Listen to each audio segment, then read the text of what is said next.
Welcome to the channel. Today's story carries us back to 1855, where we follow Enoch, a young black boy whose life defied every expectation.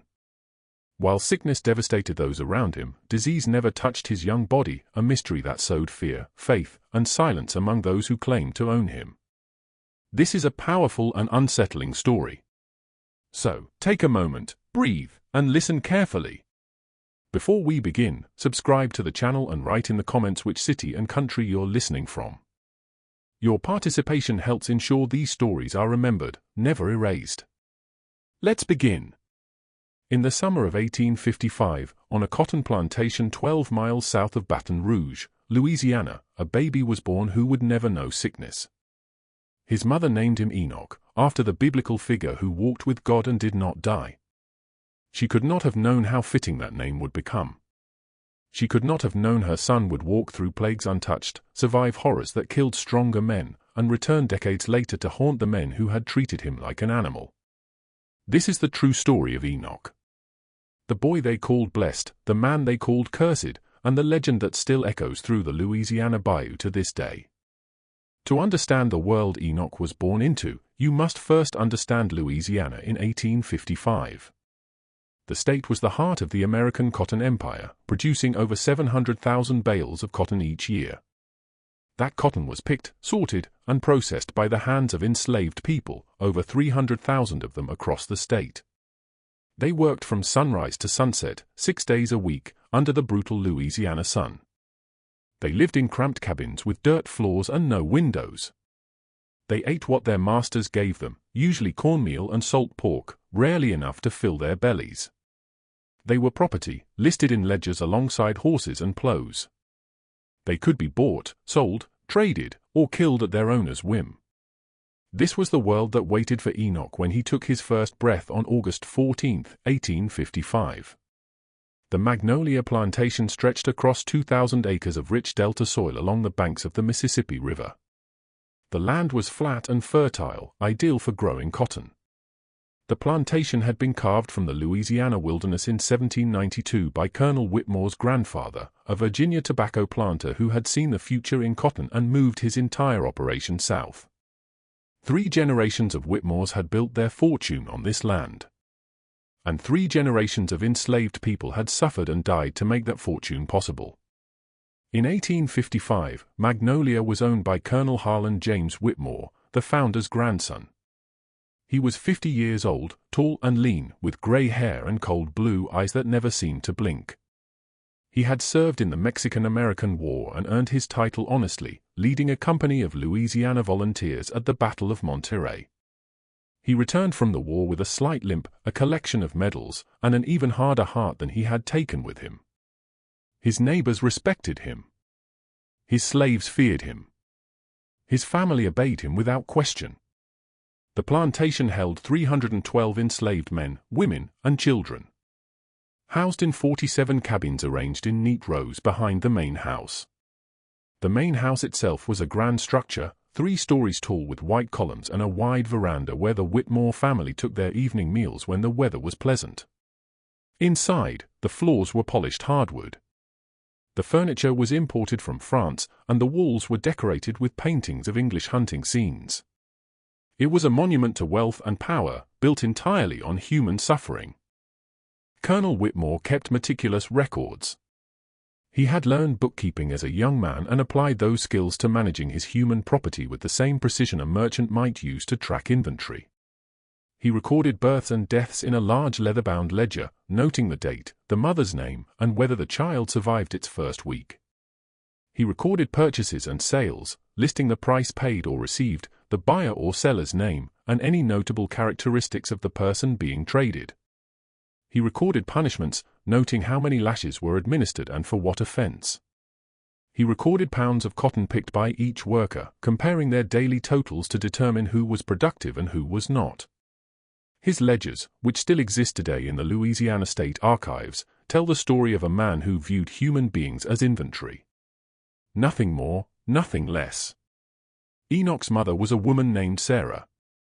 The records list her as Sarah, field hand, age 23, purchased New Orleans auction 1851, $475. That single line is all that remains of her in the official documents. But the oral histories passed down through generations of her descendants paint a different picture. Sarah was born on a tobacco plantation in Virginia around 1832. Her mother's name was Grace. Her father was unknown, possibly one of the white men who worked the plantation, possibly another enslaved person sold before Sarah was old enough to remember him. She grew up working in the tobacco fields, learning early that her body did not belong to her. When she was 15, she was sold for the first time, separated from her mother, and sent to a plantation in North Carolina. When she was 18, she was sold again, this time to a trader who took her to the slave market in New Orleans. The New Orleans slave market was one of the largest in the South. Enslaved people were brought there from across the region, displayed in showrooms like merchandise, and sold to the highest bidder. Sarah stood on an auction block in January of 1851, wearing a plain cotton dress given to her that morning. Buyers examined her teeth, her hands, her posture. They asked if she could cook, if she could sew, if she had ever been sick. They asked if she had given birth before. She had, twice. Both children had died of fever before their first birthdays. The buyers nodded and made notes. A healthy young woman who had proven she could bear children was valuable. Colonel Whitmore's agent purchased her for $475. Sarah arrived at Magnolia Plantation in February of 1851. She was assigned to the field gang, working alongside dozens of other enslaved people to plant, tend, and harvest the cotton that made Colonel Whitmore wealthy. She lived in Cabin 23, a small structure with a single room, a dirt floor, and a fireplace that smoked badly. She shared the cabin with 3 other women, sleeping on a straw mattress that crawled with insects. She ate cornmeal mush for breakfast and dinner, with salt pork on Sundays if the master was feeling generous. She worked from before sunrise until after sunset, her back bent over the cotton rows, her fingers bleeding from the sharp bowls. She learned quickly that hope was dangerous on Magnolia Plantation. The other women in her cabin had seen too much death, too much loss, to believe anything good could last. Children died of fever. Husbands were sold away. Mothers were worked until they collapsed. The only certainty was suffering. Sarah adapted to this reality. She learned to love carefully, to hold people loosely, because the fever or the master could take them at any moment. In the spring of 1855, Sarah discovered she was pregnant. The father was a man named James, another field hand who worked in the same gang. They had formed a bond over the previous year, not quite a marriage, since slaves were not permitted to legally marry, but something close to it. James was a quiet man, strong and steady, who had been born on Magnolia and had never known any other life. He was happy about the pregnancy. He talked about teaching their child to fish in the river, about watching them grow strong. Sarah listened but did not allow herself to share his excitement. She had been pregnant twice before. Both times had ended in tiny graves dug behind the slave cabins. The summer of 1855 was brutal, even by Louisiana standards. Temperatures reached 104 degrees in the shade. The air was thick with humidity and mosquitoes that swarmed in clouds thick enough to choke on. The cotton plants thrived in the heat, growing tall and heavy with bolls, which meant more work for the enslaved people who had to tend them. Several workers collapsed in the fields that summer, overcome by heat exhaustion. 2 of them died where they fell. But the heat was not the only killer that summer. Something else was in the air, something invisible, something far more deadly than the sun. Yellow fever had arrived in New Orleans in late May, carried by ships from the Caribbean. The disease had visited the city before, killing thousands in previous epidemics. But the outbreak of 1855 would prove one of the worst in the city's history. The fever spread through the crowded streets of New Orleans like wildfire, jumping from person to person, from neighborhood to neighborhood. The wealthy fled to their country estates. The poor had nowhere to go. They stayed and died by the thousands. The newspapers called the disease Bronze John because of the way it turned victims skin yellow before they died. Doctors had no cure. They did not even understand how it spread. Some believed it was caused by bad air rising from the swamps. Others thought it was transmitted by filth and poor hygiene. The true cause, the bite of infected mosquitoes, would not be discovered for another 50 years. In 1855, doctors could only watch helplessly as their patients died. They tried bleeding, purging, blistering, dosing with mercury and calomel. Nothing worked. The fever killed who it wanted to kill and spared who it wanted to spare. And no one could predict which fate would befall them. By July, the fever had spread up the river to Baton Rouge and beyond. Steamboats carried it from port to port. Travelers carried it into the countryside. The plantations along the Mississippi, which had seemed safely isolated from the city's problems, found themselves under siege. On Magnolia Plantation, the first death came on July 28. A field hand named Thomas, a strong man in his 30s who had never been seriously ill, collapsed in the cotton rows around midday. The overseer thought it was heat exhaustion and had Thomas carried to the shade. But by evening, Thomas was burning with fever. His skin had taken on a yellowish tinge. His eyes were bloodshot. He vomited black bile that looked like coffee grounds. By morning, he was dead. His skin had turned the color of old brass, and blood had seeped from his eyes, his nose, his mouth. The other enslaved people recognized the signs. They had seen Bronze John before or heard stories from those who had. They knew what was coming.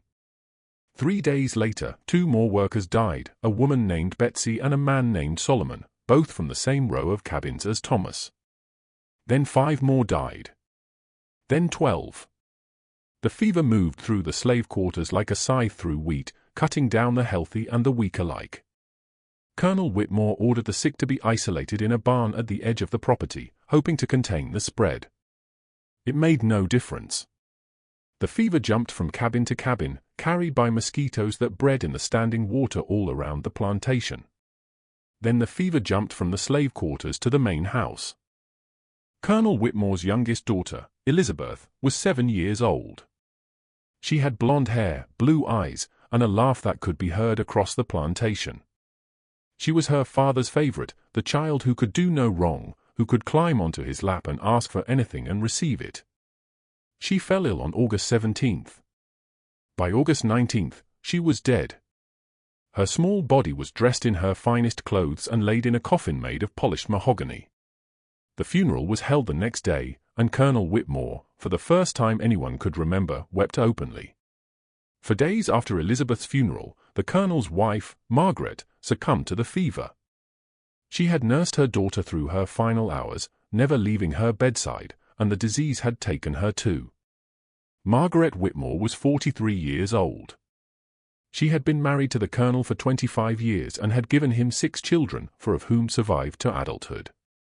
She was buried beside her daughter in the family cemetery behind the main house. Colonel Whitmore himself contracted the fever but survived. He lay in bed for 2 weeks, burning with fever, vomiting black bile, certain he would join his wife and daughter in the grave. But somehow he recovered. He emerged from his sickroom thinner, weaker, and changed in ways that would not become apparent for months. By the end of August, 61 enslaved people had died on Magnolia Plantation. Nearly a quarter of the workforce was gone, their bodies buried in hastily dug graves behind the slave cabins. The survivors were traumatized, exhausted, and terrified the fever would return to claim them, too. But in cabin number 23, something strange was happening. Something that would change everything. Sarah fell ill on August 15th, 1 day after giving birth to her son. The labor had been difficult, lasting nearly 20 hours, and Sarah was already weak when the first symptoms appeared. Her fever climbed to 105 degrees. Her skin took on the telltale yellow tinge. She bled from her gums. She vomited the black bile that everyone recognized as a death sentence. The other women in the cabin began preparing her burial clothes. They had seen this too many times before. They knew how the story ended. But Sarah did not die. For 3 days, she burned with fever.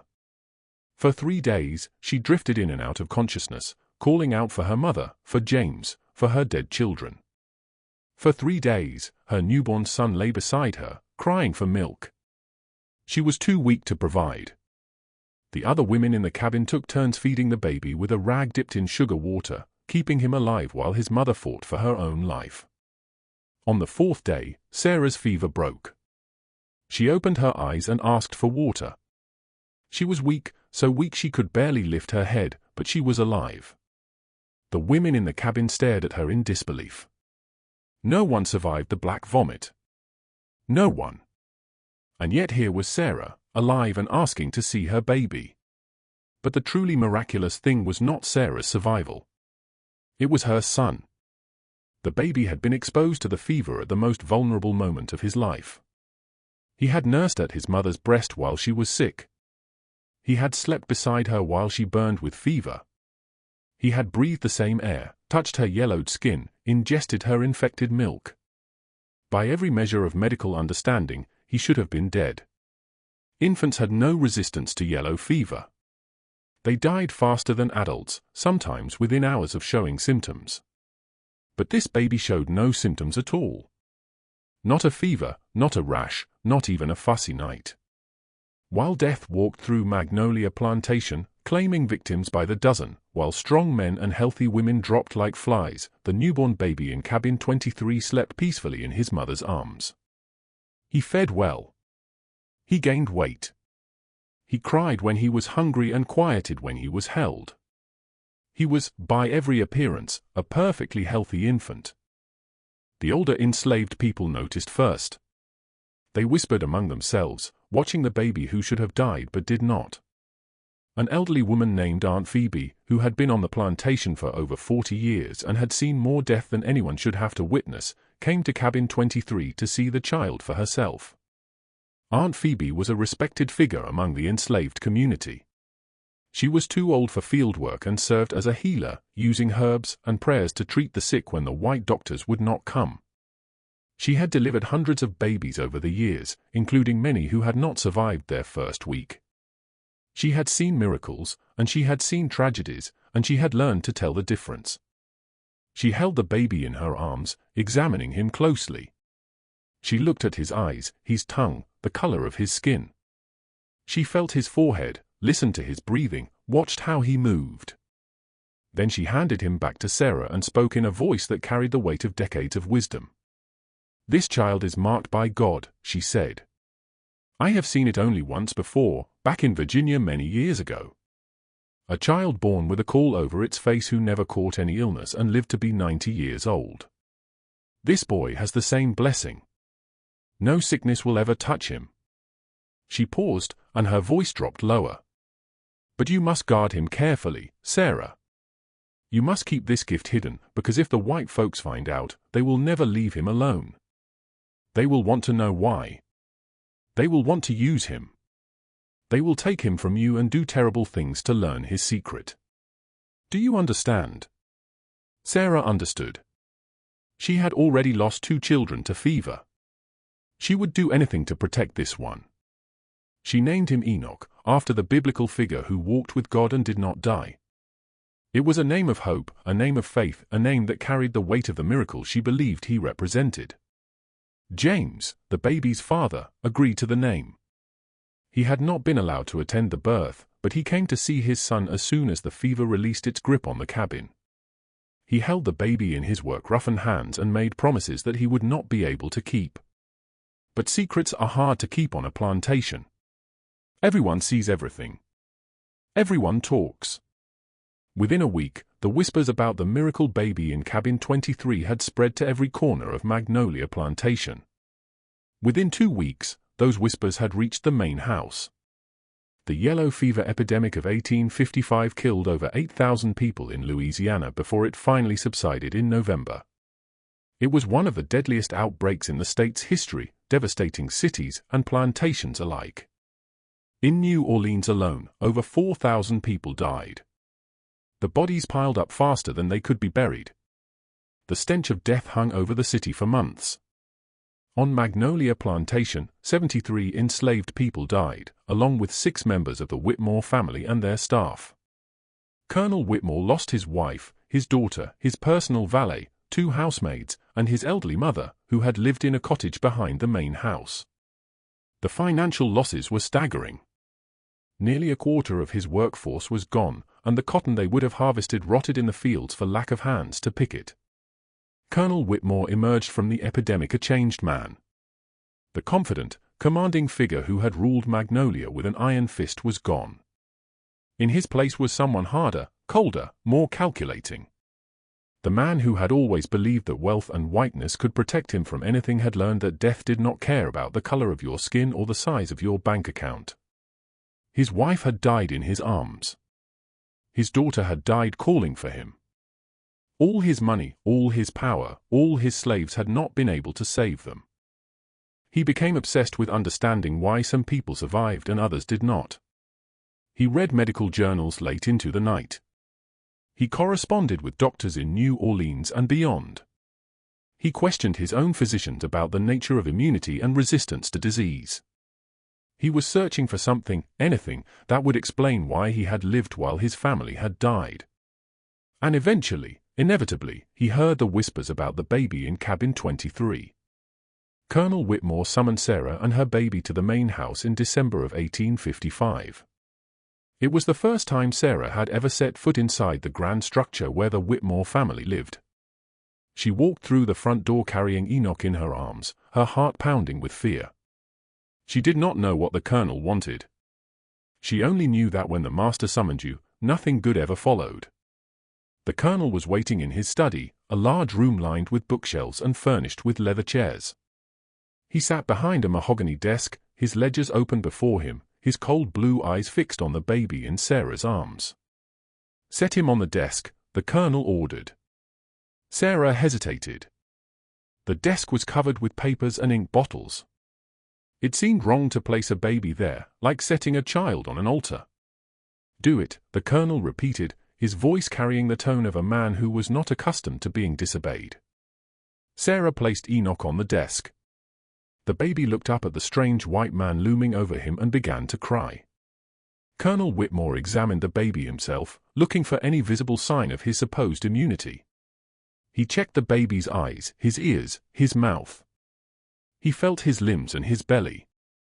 He looked for rashes, discoloration, anything unusual. He found nothing.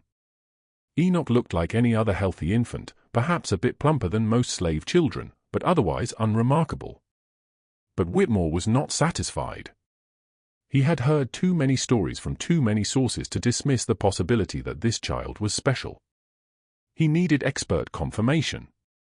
3 days later, Dr. James Benoit arrived at Magnolia Plantation. Dr. Benoit was a physician from Baton Rouge who had gained a reputation for his research into tropical diseases. He was 45 years old, educated at the University of Pennsylvania, and considered one of the leading medical minds in Louisiana.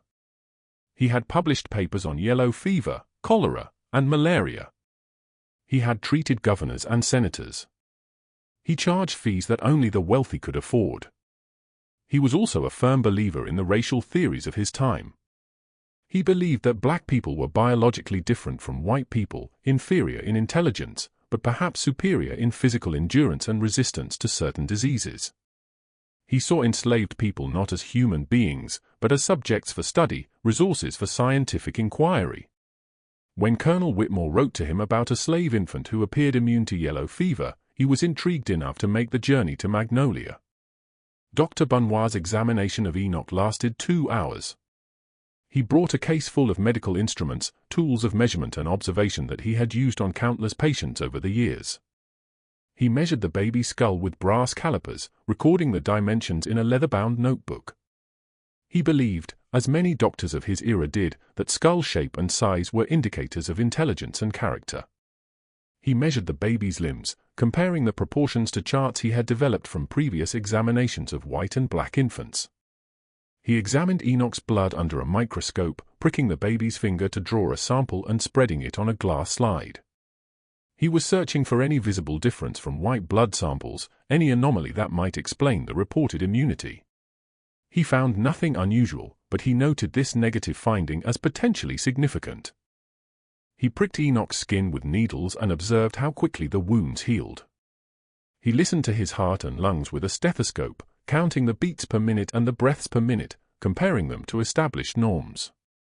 He weighed him on a brass scale and recorded the result to the nearest ounce. He asked Sarah questions about the pregnancy, the birth, her own illness. He asked about the baby's eating habits, sleeping habits, bowel movements.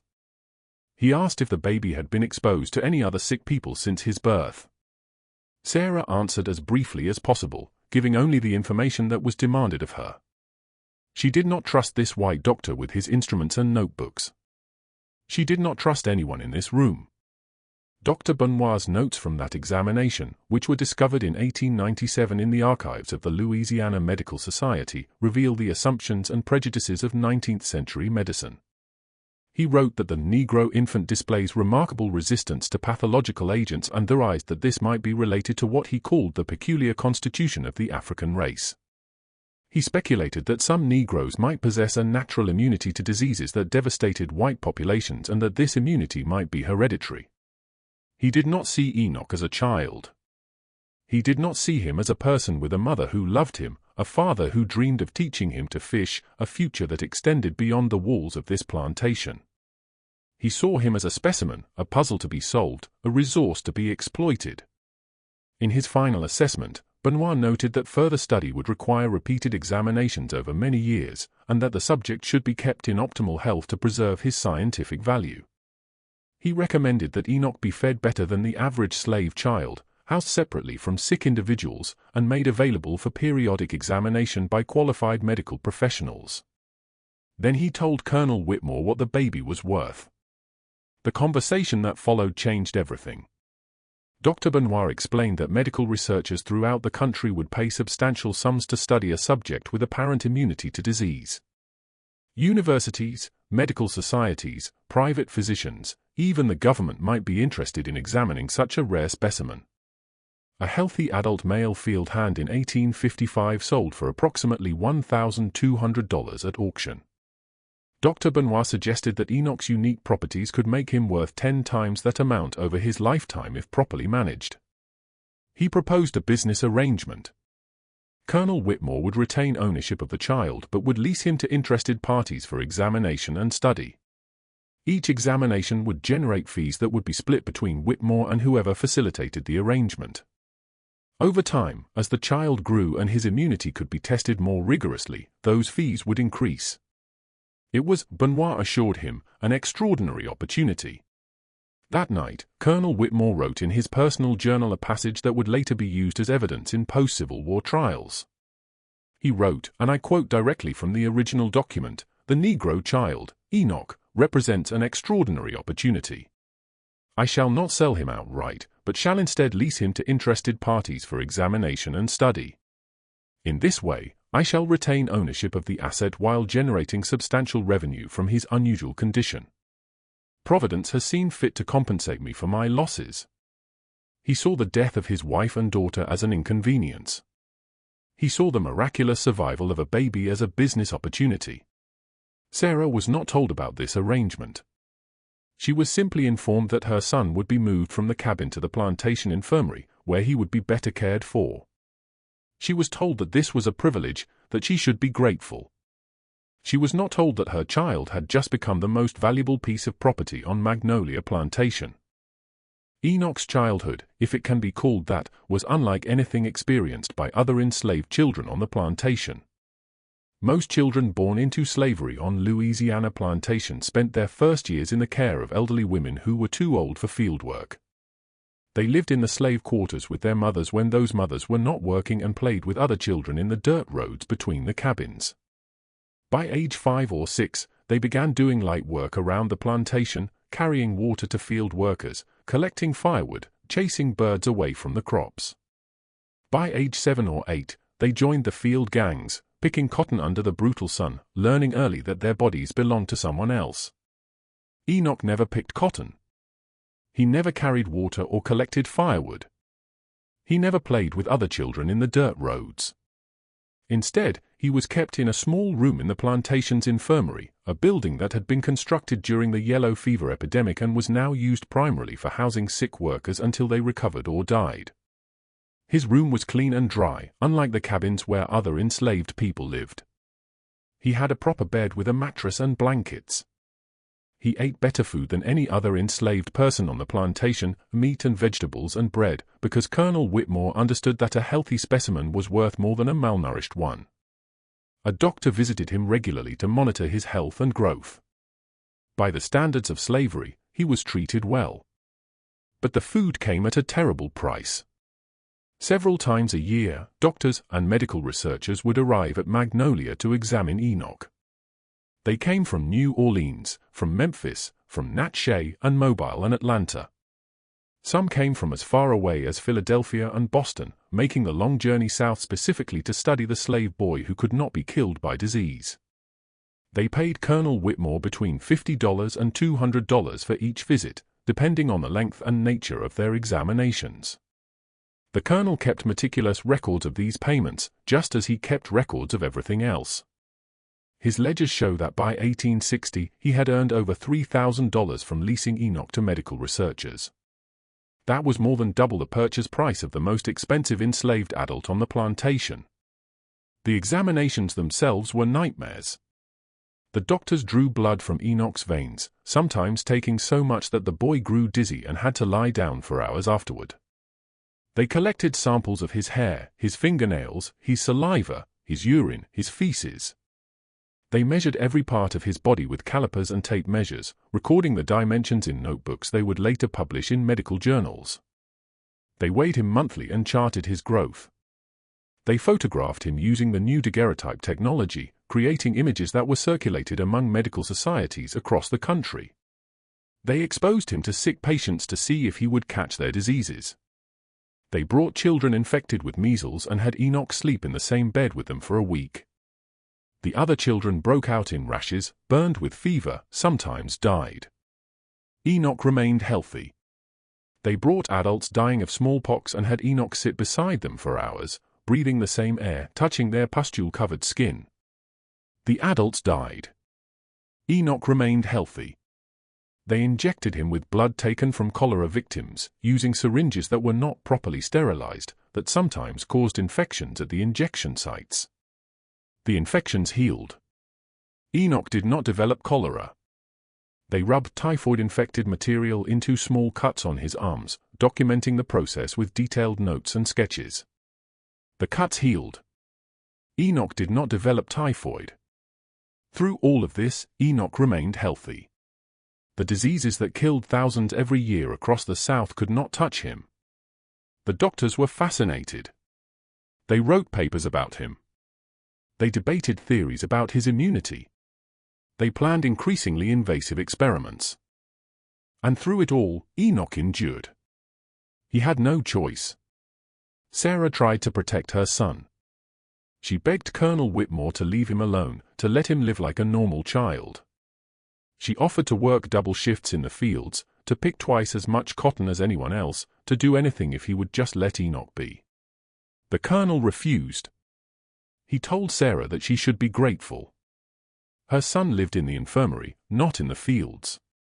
He ate meat and vegetables while other enslaved people survived on cornmeal and fatback. What mother would not want that for her child? But Sarah knew the truth. She saw the terror in her son's eyes when the doctors came. She heard him crying in the night, calling for her, and she was not allowed to go to him. She saw the scars that accumulated on his small body from endless blood drawings and tissue samples and experimental procedures. She knew that her son was not blessed. He was cursed. His gift had made him a prisoner in ways that other enslaved people could not even imagine. James, Enoch's father, tried to help. He petitioned the colonel to let the boy work in the fields like other children, arguing that fresh air and exercise would be better for his health than confinement in the infirmary. The colonel had James whipped for his insolence. 30 lashes administered in front of the entire plantation as a warning to others. James survived, but he never petitioned the colonel again.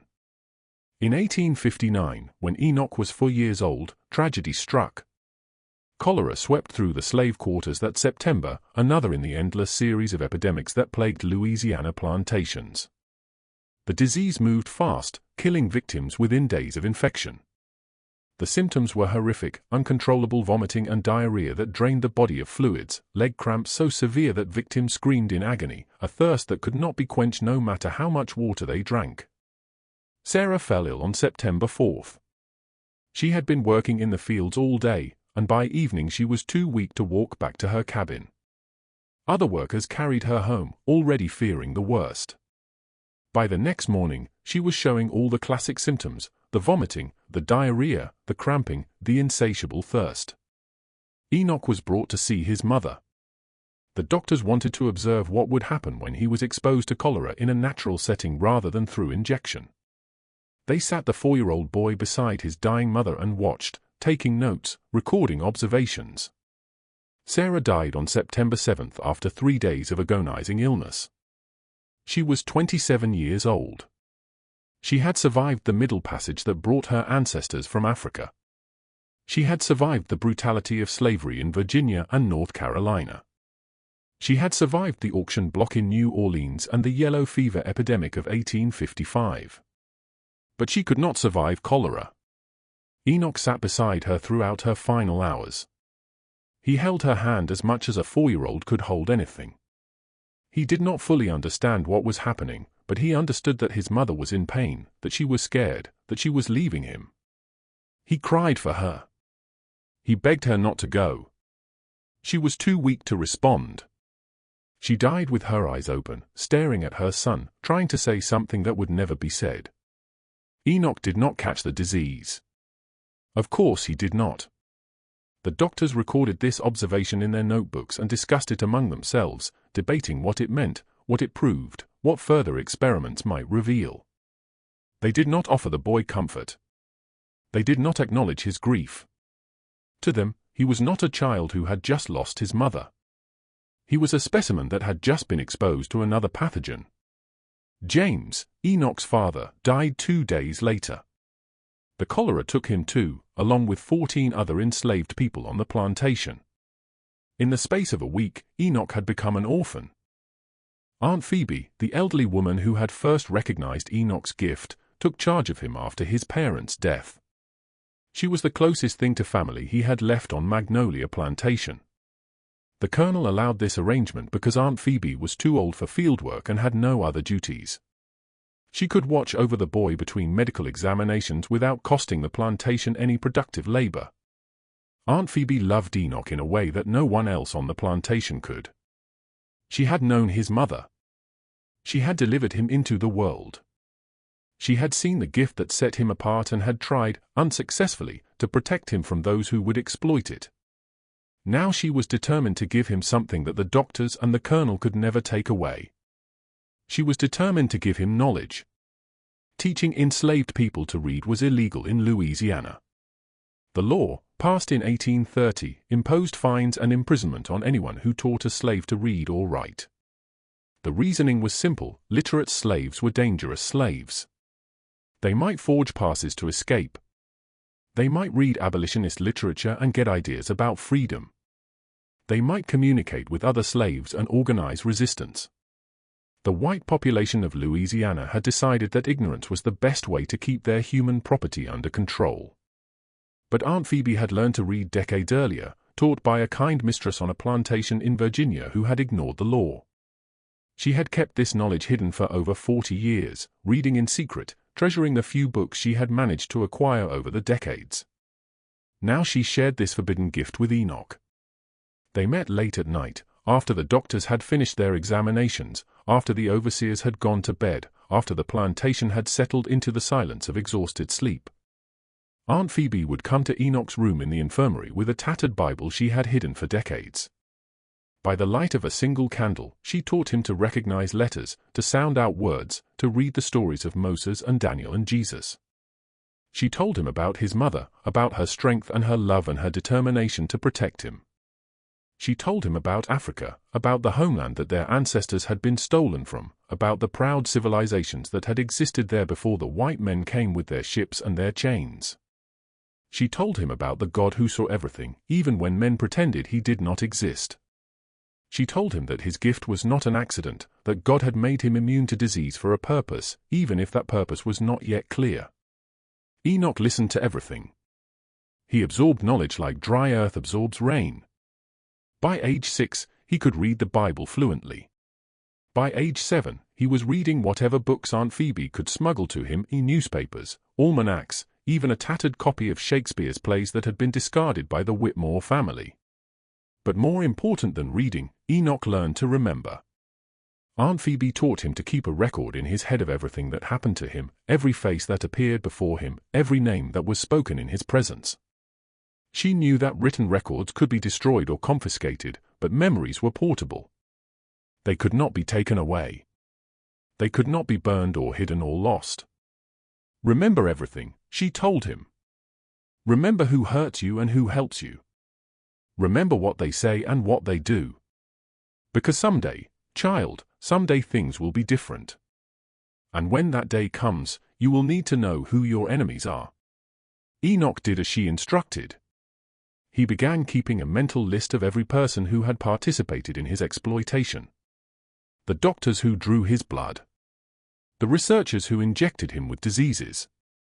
The colonel who had sold his body for profit. He did not know what he would do with this list. He only knew that he would never forget.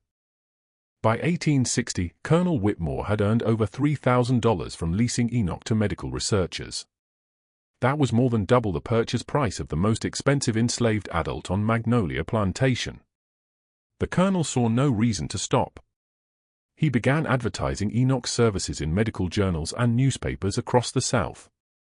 An advertisement in the New Orleans Daily Picayune from March 18, 1860, reads, "Available for medical examination, Negro male child, age 5, displaying remarkable immunity to all common diseases, including yellow fever, cholera, smallpox, and typhoid. Subject has been tested extensively and has never contracted illness despite repeated exposure. Terms negotiable. Inquire H. Whitmore, Magnolia Plantation, West Baton Rouge Parish." The advertisement attracted attention from beyond the medical community. It caught the eye of a man who saw opportunity not in science, but in spectacle. Reverend Josiah Crane was a traveling preacher from Georgia who made his living conducting revival meetings across the South. He was a large man, over 6 feet tall and nearly 300 pounds, with a booming voice that could reach the back row of any tent without amplification. He dressed in black suits and white shirts, the uniform of a man of God. And he spoke of hellfire and redemption with the passion of a true believer. But Josiah Crane was not a true believer. He was a showman. He had discovered years earlier that people would pay to see miracles. And if God would not provide miracles on demand, then Josiah Crane would manufacture them himself. He had exhibited supposed faith healers who were actually just healthy people pretending to be sick. He had displayed speaking in tongues that was actually just nonsense syllables performed by hired actors. He had presented prophetic dreams that were actually just lucky guesses based on careful observation of the audience. The immune Negro boy was simply his latest attraction. Crane arrived at Magnolia Plantation in April of 1860 with a proposal that made Colonel Whitmore's eyes widen with greed. He wanted to take Enoch on tour through Mississippi, Alabama, and Georgia, exhibiting him at revival meetings as a living miracle, proof of God's power made manifest in human flesh. He would display the boy to thousands of people, letting them see with their own eyes that disease could not touch him. He offered Colonel Whitmore $500 for a 6-month lease, plus a percentage of the collection plate at each event. Whitmore agreed immediately. The money was too good to refuse. And so, at 5 years old, Enoch entered a new phase of his nightmare. The tour began in Vicksburg, Mississippi, in May of 1860. Crane had rented a large tent and set it up at the edge of town in a field that had been used for horse trading. He plastered the town with handbills announcing the arrival of the miracle child, a boy touched by God who could not be harmed by any sickness known to man. The handbills promised that witnesses would see the power of the Almighty with their own eyes. Admission was 50 cents for adults, 25 cents for children. The format of each show was the same, refined through years of practice. Crane would begin with an hour of preaching, working the crowd into a frenzy of religious fervor. He would thunder about sin and damnation, about the wages of wickedness and the rewards of righteousness. He would have the audience singing hymns and calling out to Jesus, their voices rising to the canvas ceiling of the tent. By the time he was finished, the crowd would believe anything he told them. Then he would bring out Enoch. The boy was dressed in white like an angel, barefoot and silent. He would stand beside Crane on the stage, looking out at the sea of faces staring back at him. He was 5 years old. He did not understand why these people were looking at him the way they looked. He only knew that he was afraid. Crane would tell the audience that this child had been touched by God. He would recount the story of the yellow fever epidemic, embellishing it for dramatic effect, making it sound as though Enoch had walked through a valley of death untouched while hundreds fell around him. He would describe the medical examinations, the injections, the exposures to deadly diseases, all of which the boy had survived without a scratch. He would declare that this child was living proof that the Lord still worked miracles in the modern age. Then came the demonstrations. Crane would invite sick members of the audience to come forward. There were always sick people at these revivals. The South in 1860 was plagued by malaria, tuberculosis, influenza, and a dozen other diseases. People who could not afford doctors came to faith healers hoping for a cure. Crane gave them something better. He gave them hope. He would have the sick people cough on Enoch. He would have them touch his face, breathe directly into his mouth, press their fevered foreheads against his. He would announce that if the boy remained healthy after exposure to their illnesses, it would prove that God's protection was real. The crowd would hold its breath, watching, waiting, praying. Of course, Enoch always remained healthy. The crowds went wild. Women wept and fell to their knees. Men shouted hallelujah and praised the Lord. They threw money into the collection baskets, coins and bills, sometimes jewelry and watches, whatever they had. The baskets overflowed. Crane grew richer with every performance, sometimes earning $500 in a single night. But what the crowds did not see was what happened behind the tent after the shows. They did not see Reverend Crane beating Enoch when the boy did not perform with enough enthusiasm, when he flinched away from the sick people or cried on stage.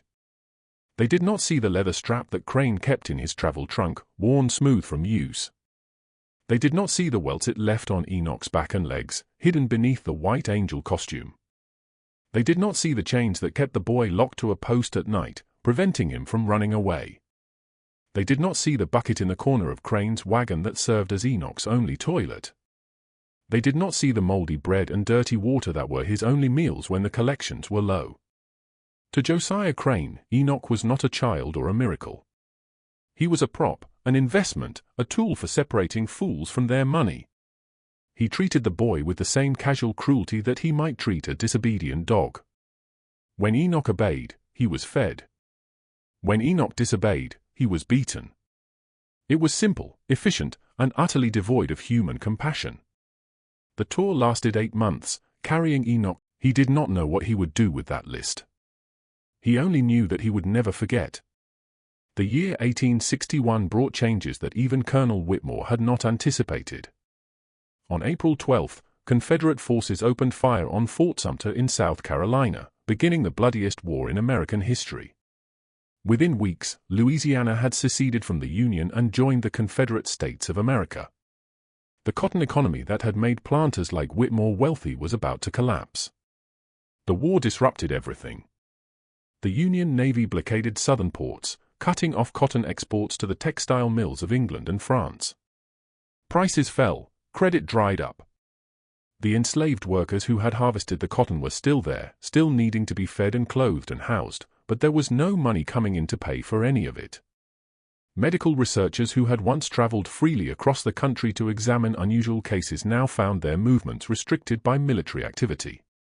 The roads were full of soldiers, not scientists. The trains carried troops and supplies, not doctors and their instruments. The stream of physicians paying to examine Enoch slowed to a trickle and then stopped entirely. Colonel Whitmore, facing mounting debts and declining income, was forced to find other ways to profit from his unusual asset. In September of 1861, he received a letter from Dr. Calvin Shaw, the chief medical officer at a Confederate military hospital in Richmond, Virginia. Shaw had heard about the immune Negro boy and believed that studying him might help the Confederate Medical Corps develop treatments for the diseases that were killing more soldiers than enemy bullets. Typhoid fever, dysentery, malaria, and measles swept through army camps like wildfire. More men died of sickness than of wounds. If Shaw could unlock the secret of Enoch's immunity, he might save thousands of Confederate lives. Shaw offered to purchase Enoch outright for $2,000, a significant sum even in peacetime. Colonel Whitmore refused to sell. He had learned from his years of leasing Enoch that ownership was more valuable than a one-time payment. Instead, he negotiated a long-term lease. Enoch would be sent to Richmond for an indefinite period. Dr. Shaw would pay $100 per month for access to the boy. Whitmore would retain ownership and could recall Enoch at any time. It was a businessman's arrangement, treating a 6-year-old child like a piece of medical equipment being rented out for research purposes. In October of 1861, Enoch was transported to Richmond. He traveled in the back of a covered wagon, his wrists chained to an iron ring bolted to the floor. He was 6 years old. He had never been more than 100 miles from Magnolia Plantation. Now he was being sent nearly 1,000 miles away to a city he had never seen, to be experimented on by doctors he had never met. He did not cry. He had learned that crying changed nothing. He had learned that tears were a weakness that his tormentors would exploit. Instead, he sat in the back of the wagon and watched the landscape pass by through a gap in the canvas. He saw forests and rivers and small towns. He saw soldiers marching in formation. He saw the world outside Magnolia Plantation for the first time in his life. And he added more names to the list in his head. Dr. Calvin Shaw was different from the other medical men who had examined Enoch. He was not motivated by profit or fame or curiosity. He genuinely believed that understanding Enoch's immunity could save lives. He had watched hundreds of young soldiers die from diseases that should have been preventable. He had held their hands as they gasped their last breaths. He had written letters to their mothers and wives, explaining that their sons and husbands had died not in glorious battle but in hospital beds, killed by invisible enemies that no amount of courage could defeat. Shaw believed that science could provide answers that faith could not. He believed that somewhere in Enoch's blood or tissues or organs was the key to protecting his soldiers from the plagues that decimated them. His intentions, by the standards of 19th-century medicine, were almost noble. But good intentions do not make cruelty acceptable. Dr. Shaw's examinations were more invasive than anything Enoch had experienced before. He took larger blood samples, sometimes draining a full pint at a time, leaving the boy so weak and dizzy that he could barely stand for days afterward. He performed biopsies, cutting small pieces of tissue from Enoch's skin, his muscles, and even his internal organs, all without anesthesia, all while the boy screamed in agony. He used a long hollow needle to extract fluid from Enoch's spine, a procedure so painful that even hardened soldiers cried out when it was performed on them. He injected Enoch with blood and pus taken from soldiers dying of typhoid, dysentery, gangrene, and a dozen other diseases. He documented every injection, every sample, every measurement with the meticulous precision of a scientist who had convinced himself that his work was too important to be hindered by compassion. Shaw's research notes, totaling over 300 pages, survive today in the archives of the Medical College of Virginia. They paint a portrait of a man who had lost his way in the pursuit of knowledge, a man who had started with good intentions and ended up committing atrocities that he would spend the rest of his life trying to forget. For 2 years, Enoch lived in a small room in the basement of the Confederate hospital in Richmond. He had a bed, a chamber pot, and a single window that looked out at a brick wall. He was fed adequately, better than most enslaved people in the South, because Shaw understood that a malnourished subject would not produce reliable results. He was not beaten, which made his situation better than what he had experienced with Reverend Crane. But he was utterly alone. He had no contact with other children. He rarely saw the sun. His entire existence consisted of being examined, sampled, tested, and recorded. He was 8 years old, and he had already endured more medical procedures than most people experience in a lifetime. And still he watched. Still he remembered. Still the list grew longer. In January of 1863, President Abraham Lincoln issued the Emancipation Proclamation, declaring that all enslaved people in Confederate states were now and forever free. The proclamation did not immediately free anyone in areas still controlled by the Confederacy, but it changed the nature of the war. Now, Union soldiers were not just fighting to preserve the nation. They were fighting to end slavery. News of the Emancipation Proclamation reached Enoch through whispered conversations he overheard in the hospital corridors. He did not fully understand what it meant. He only knew that somewhere far away, a man named Lincoln had said that people like him should be free. It was the first time anyone with power had ever suggested that he was a person rather than property. He held onto that knowledge like a drowning man holds onto a rope. In April of 1865, Richmond fell to Union forces. The city that had served as the capital of the Confederacy for 4 years was now in Union hands. Confederate officials fled south, taking whatever they could carry. Dr. Shaw was among them, abandoning his hospital, his research, and his test subjects without a backward glance. Enoch was 9 years old. He had been a prisoner in that basement room for nearly 4 years. When the sounds of battle faded, and the shouts of Union soldiers replaced the cries of Confederate wounded, he simply walked up the stairs and out the front door of the hospital. No one stopped him. No one even noticed. In the chaos of the city's capture, one small black boy attracted no attention at all. He was free. For the first time in his life, no one owned him. No one had the legal right to sell him, lease him, or cut pieces from his body. He stood in the streets of Richmond, surrounded by celebrating freedmen and marching Union soldiers, and he did not know what to do. He had dreamed of freedom for years, but he had never imagined what freedom would actually look like. A black woman named Ruth found him wandering near the hospital later that day. She worked as a washerwoman for the Union Army, cleaning uniforms and bedsheets for the soldiers who now occupied the city. She was 40 years old, with strong arms and kind eyes, and a voice that reminded Enoch of his mother. She could see immediately that something was wrong with him. He was thin, far too thin for a boy his age. His skin was pale from years without sunlight. His body was covered with scars, small and large, that told a story of systematic abuse. And his eyes, those were the worst part. His eyes were the eyes of an old man, tired and weary, and full of memories that no child should have to carry. Ruth took him to a camp for freedmen that had been established by Union forces on the outskirts of Richmond. She made sure he received food, clothing, and medical attention. She sat with him at night when the nightmares came, when he woke up screaming about needles and blood and men in white coats who cut pieces from him while he begged them to stop. She asked him where his family was. He told her his mother was dead, his father was dead, everyone he had loved was dead. She asked where he had come from. He said Louisiana, a plantation called Magnolia. She asked if he wanted to go back. He did not answer for a long time. When he finally spoke, his voice was quiet but certain. "Yes," he said. "I have to go back. There are people there I need to find." Ruth assumed he meant family members, relatives he had been separated from. She did not understand what Enoch truly meant. She could not have understood. She was a kind woman who believed that freedom meant starting over, leaving the past behind, building a new life in the ashes of the old. Enoch did not want a new life. He wanted justice. He wanted every man who had treated him like an animal to answer for what they had done. He was 9 years old, and he already knew exactly what he was going to do. But first he had to survive. He had to grow. He had to learn. And so he waited. Enoch stayed with Ruth in Richmond for 2 years.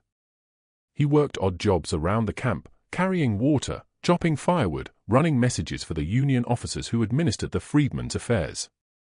He attended a school established by the American Missionary Association, learning to read and write properly, building on the foundation that Aunt Phoebe had given him years earlier.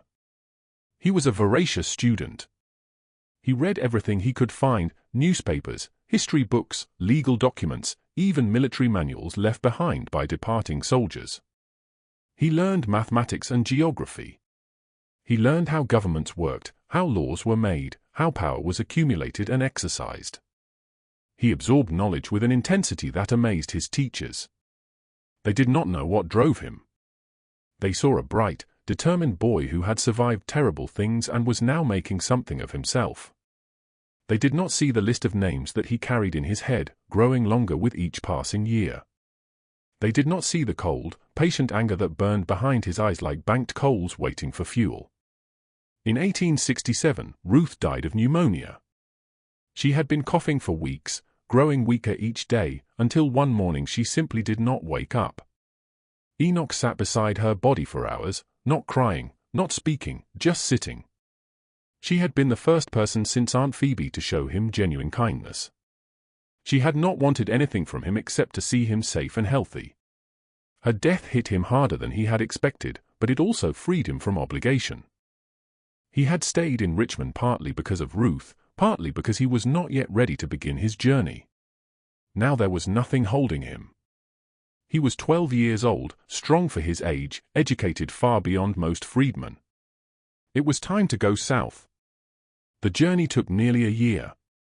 He worked his way down through Virginia and the Carolinas, picking up jobs wherever he could find them. He loaded cargo on riverboats. He worked in tobacco fields and sawmills. He took any job that paid, no matter how hard or dangerous. His immunity to disease made him valuable in places where sickness was common. Employers noticed that he never missed a day of work, that he could care for sick colleagues without catching their fevers. They thought him lucky. They did not understand that his luck was also his curse. He arrived in West Baton Rouge Parish in the spring of 1868. Magnolia Plantation still existed, but it was much diminished. The great house was falling into disrepair. The fields that had once produced thousands of bales of cotton were choked with weeds. Colonel Whitmore was still alive, but broken by the war and its aftermath. His son, James, now managed what remained of the estate. Enoch did not approach the plantation immediately. He found work at a neighboring farm and spent weeks observing, gathering information, building a network of contacts among the freedmen who now lived and worked in the area. He learned that Aunt Phoebe had died in 1864. He learned that most of the enslaved people he had known as a child were either dead or scattered across the South. He was alone, truly alone, with nothing but his memories and his list. He waited. He was good at waiting. He had been waiting his entire life. The years passed. Enoch grew into a man. He was not tall, but he was powerfully built, with wide shoulders and hands hardened by labor. His face carried scars that told stories he never shared. His eyes, people said, were the most unsettling thing about him. They were calm, watchful, patient, like the eyes of a hunter who has all the time in the world. He educated himself further, reading every book he could find. He studied law, history, and business. He built connections with freedmen and white allies alike. He became known as a man of intelligence and integrity, someone who could help navigate the dangerous waters of Reconstruction-era Louisiana. And all the while, he was hunting. The first name on his list was Reverend Josiah Crane. Finding him took 3 years. The Reverend had continued his traveling ministry throughout the war, moving constantly, never staying long enough to put down roots. But in 1871, Enoch received word that Crane had settled in Natchez, Mississippi, running a small church for a dwindling congregation. In the spring of 1872, Enoch traveled to Natchez. He found Crane easily enough. The man had aged badly. His booming voice had become a raspy whisper. His massive frame had gone soft. He still dressed in black, still preached about hellfire. But the glory days were long behind him. Enoch attended a Sunday service and sat in the back row. Crane did not recognize him. After the service, Enoch approached the Reverend and asked to speak privately. Once they were alone, Enoch locked the door and told Crane who he was. He offered the Reverend a choice: confess publicly to what he had done, or die. The following Sunday, Reverend Josiah Crane stood before his congregation and confessed to years of fraud, abuse, and exploitation. He named his victims, including the slave boy Enoch, whom he had beaten and chained and starved. He wept and begged forgiveness. The next morning, he was found hanging from a tree behind his church. Enoch was already gone. He felt nothing. No satisfaction, no relief, just the quiet knowledge that one name had been crossed off the list.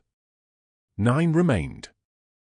Over the next 8 years, Enoch tracked down every man who had participated in his exploitation. Dr. Benoit fled to France after Enoch confronted him, dying alone in Paris. Dr. Shaw, already destroyed by guilt, died of heart failure months after their meeting. A slave trader was left paralyzed. An overseer was found living in poverty, already punished by fate. One by one, the names were crossed off. Some confessed, some fled, some died. Enoch felt nothing about any of it. These were simply debts being collected, tasks being completed. The final name was Colonel Harlan James Whitmore. He had always been the final name. Everything else had been preparation for this moment. By 1880, Magnolia Plantation had shrunk to barely 300 acres. The great house was falling apart. Paint peeled from the white columns. The roof leaked in a dozen places. Weeds choked the gardens where Margaret Whitmore had once cultivated prize roses. The fortune that 3 generations of Whitmores had built on the backs of enslaved people was gone, consumed by war and defeat and the slow, grinding poverty of Reconstruction. In April of 1880, Enoch rode up the drive of Magnolia Plantation, dressed in a fine suit that had been tailored in New Orleans. He rode a thoroughbred horse that cost more than Colonel Whitmore earned in 6 months. He was 25 years old, wealthy from his various business ventures, respected throughout the region as a man of intelligence and integrity. He was no longer a frightened child strapped to a medical table. He was no longer a specimen to be studied and exploited. He was a man who had come to collect what was owed. James Whitmore, the colonel's son, met him at the door with suspicion and barely concealed hostility. He did not recognize Enoch, had no memory of the slave child who had been leased out for medical experiments when James was just a boy himself. But he recognized wealth when he saw it, and he could not afford to turn away a man of obvious means. He led Enoch to a sitting room where Colonel Whitmore sat in a faded armchair, a blanket covering his useless legs, his hands trembling with palsy. The old man's eyes were clouded with cataracts, but they sharpened when he saw his visitor. Even after 20 years, even through the fog of age and illness, he recognized the boy he had sold piece by piece to the highest bidder. "You," he whispered. "The immune one." "Enoch." "Yes, Colonel. I am surprised you remember me. You owned so many people over the years. We must all look the same to you." The colonel dismissed his son. Once they were alone, the old man spoke again. "So, you have come to kill me." "I have considered it," Enoch replied. "I have thought about killing you every day for 20 years. You were always the last name on my list, the one I saved for the end. And the others, the doctors, the preachers, all the men who bought and sold your flesh, they have been dealt with, one way or another." A long silence filled the room. Outside, birds sang in the overgrown garden. The old man who had once commanded 300 enslaved souls sat helpless before one of them, waiting to learn his fate. "I have something for you to sign," Enoch said. He laid a document on the table between them. "This is a deed to Magnolia Plantation. All 300 remaining acres. I have been buying your debts for months, Colonel. I own the notes on your house, your land, everything you have left. This deed simply makes it official." Whitmore's face went gray. "A Negro cannot own Magnolia. A Negro already does. You have been living on my property for 6 weeks without knowing it. Sign this deed, and your son can remain here until you die. Refuse, and I will have him removed by the sheriff this afternoon." The old man stared at the document for a long time. Then slowly, with a hand that trembled so badly he could barely hold the pen, he signed his name for the last time. "There," he said. "You have won. Are you satisfied?" Enoch took the deed and examined it carefully. Magnolia Plantation, the place where he had been born into slavery, the place where his mother had died, the place where his nightmare had begun, now belonged to him. "No," he said honestly. I thought I would be. I thought this moment would feel like victory, but it does not feel like anything. You're just a sick old man in a rotting house. There is no glory in defeating you. Then why do it at all? Because you needed to know. You needed to understand before you die that the boy you treated like property grew up to own everything you valued. You will spend your final days in a house that belongs to a black man, sleeping in a bed that a black man allows you to use, eating food that a black man's money provides. That is not revenge, Colonel. That is justice. There is a difference. Whitmore died 3 weeks later. Some said it was his heart. Others said it was shame. The cause hardly mattered. Enoch transformed Magnolia into something new. He tore down the slave cabins and built proper houses. He established a school. He commissioned a memorial to everyone who had died on the plantation during slavery, inscribed with every name he could recover. He spent his final years interviewing former slaves, recording their stories, creating an archive of suffering and resilience. He reunited families that had been scattered by slavery.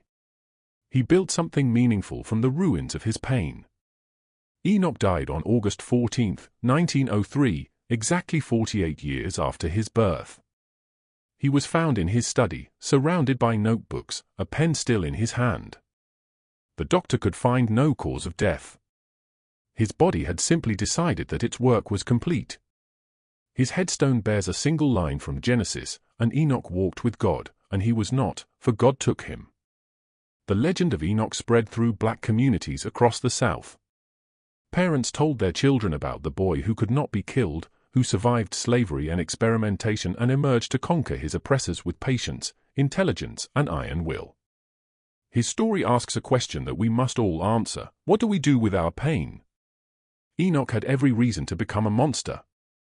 But somewhere along the way, he chose to transform his pain into something constructive. He chose to build rather than destroy. He refused to become what slavery had tried to make him. Colonel Whitmore owned Enoch's body for 10 years. But Enoch owned the next 48, and he used them to create something his oppressor could never have imagined. He was born a slave. He died a legend. That is the story of Enoch. The boy they called blessed. The man they called cursed. And the legend that still echoes through the bayou of Louisiana to this day.